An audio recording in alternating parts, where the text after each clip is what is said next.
I'm Kevin Jeenan, and this is the Kevin Radio Show, your weekly Canadian conservative news roundup. Uniquely conservative, uniquely Canadian.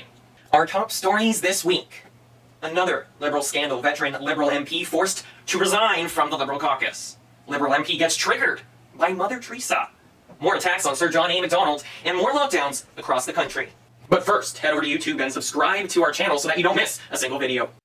Liberal MP Yasmin Ratanzi, a veteran MP who has served since 2004, resigned last week after it was discovered that she had employed her sister on the taxpayers' dime for multiple years in her constituency office, a move that is in contravention of parliamentary rules. MP Ratanzi will continue to sit as an independent. Former staffers in MP Ratanzi's office say that Ratanzi actively tried to cover up the scandal. The MP told staff to call her sister Jenny and told them to keep quiet about her employment. Jenny would hide under a desk or in a spare room when people came into the office to avoid being recognized. It appears that the Liberals take their cues from their leader, the Right Honourable Prime Minister Justin Trudeau, who has sexually assaulted a woman, worn blackface too many times to count, and has been guilty of 3 major ethics scandals, and yet still remains the Prime Minister of Canada and the leader of the federal Liberals.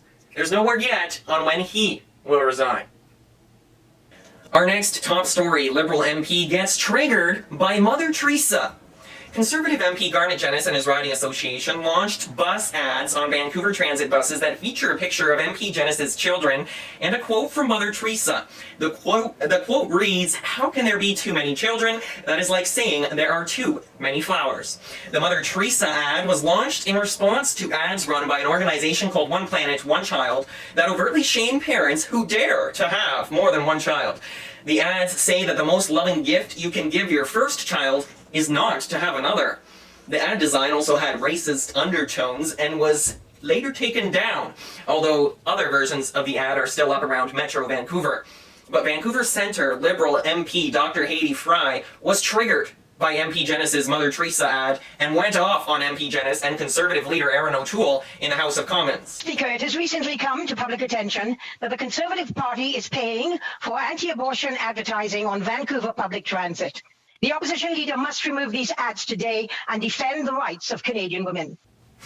MP Jennis responded to the criticism, saying that everyone who donated did so specifically for that ad project. He said one Liberal MP named Haiti Fry tried to spin a conspiracy theory that these ads are about abortion that is false, and the Liberal MP in question has a history of spreading false conspiracy theories. It just goes to show that not only are Liberal MPs using taxpayers' dollars to employ their siblings, they're also wasting their time complaining in the House of Commons about Mother Teresa. Our next story, the war on Sir John A. Macdonald continues. Last week, a statue of Sir John A. in Hamilton was vandalized in red paint in the middle of the night, and the message "Land Back" was painted on the ground.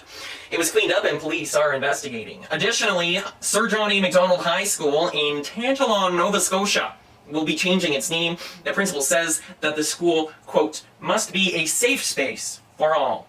COVID lockdowns are back in place in much of the nation. Manitoba is completely shut down. Churches, gyms, restaurants, and businesses are closed. Only essential businesses remain open. In Ontario, a number of areas are moving into the red control level on Monday, November 16th, including Hamilton, Halton, Toronto, and York. This means that restaurants are limited to only 10 people indoors, social bubbles are abolished, and contact should only be within your households, and churches and other religious institutions are expected to be restricted to 30% capacity. Schools will remain open. The red control level for these Ontario regions will last a minimum of 28 days, but these regions are on the verge of a total lockdown, according to Premier Ford. Families should not, I repeat, not visit any other households or allow visitors to their homes. We're staring down the barrel of another lockdown. This has been the Kevin Radio Show, Episode 1. Uniquely conservative, uniquely Canadian. Join us next week for more.